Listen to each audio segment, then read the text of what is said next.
Question number 5. হিমাদ্ৰীয়ে 625টা ভাৰতীয় আৰু 325টা আন্তঃৰাষ্ট্ৰীয় ডাক টিকট সংগ্ৰহ কৰিলে। ঠিক আছে?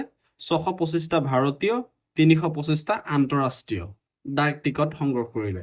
তাই এইবোৰ এক বিশেষ থোপত ৰাখি প্ৰদৰ্শন কৰিবলৈ বিচাৰে যাতে এটাও ডাক টিকট ৰৈ নাযায়। হিমাদ্ৰীয়ে সৰ্বাধিক, দেখিছেনে ইয়াত শব্দ এটা আছে কি সৰ্বাধিক। যদি সৰ্বাধিক ৱৰ্ডটো থাকে বা উচ্চতম যদি শব্দবোৰ থাকে তেতিয়া কি উলিয়াও গসাউ উলিয়াও। কিমানটা থোপত ডাক টিকটবোৰ প্ৰদৰ্শন কৰিব পাৰিব। এতিয়া আমি এই 625 আৰু 325ৰ আমি কি উলিয়াম গসাউ উলিয়াম। ঠিক আছে? গসাউ উলিয়ালে ইয়াৰ এনসাৰটো আমি পাই যাম। কিমান আছিলে নাম্বাৰ কেইটা 625 এটো 8 নম্বৰ 5 নম্বৰ এনসাৰ। ঠিক আছে 625 আৰু কিমান 325 এই দুটা সংখ্যা। এতিয়া আমি 625ক চুটি হৰণে ভাঙিম হয়নে।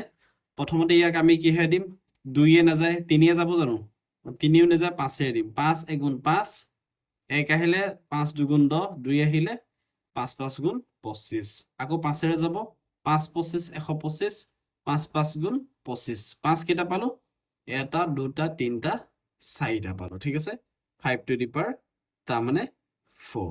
ঠিক আছে 5 টু দি পাৱাৰ কিমান পালো আমি 4 পাই গলো।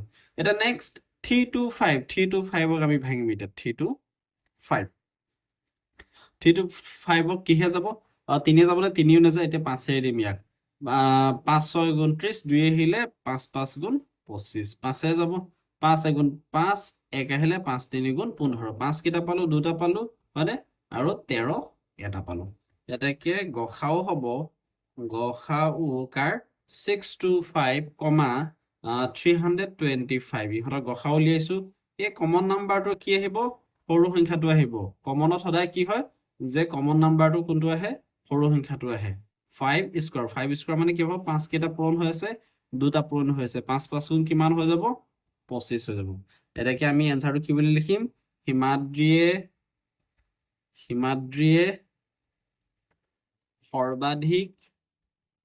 সৰ্বাধিক কিমানটা থোপত 25টা থোপত ডাক টিকটবোৰ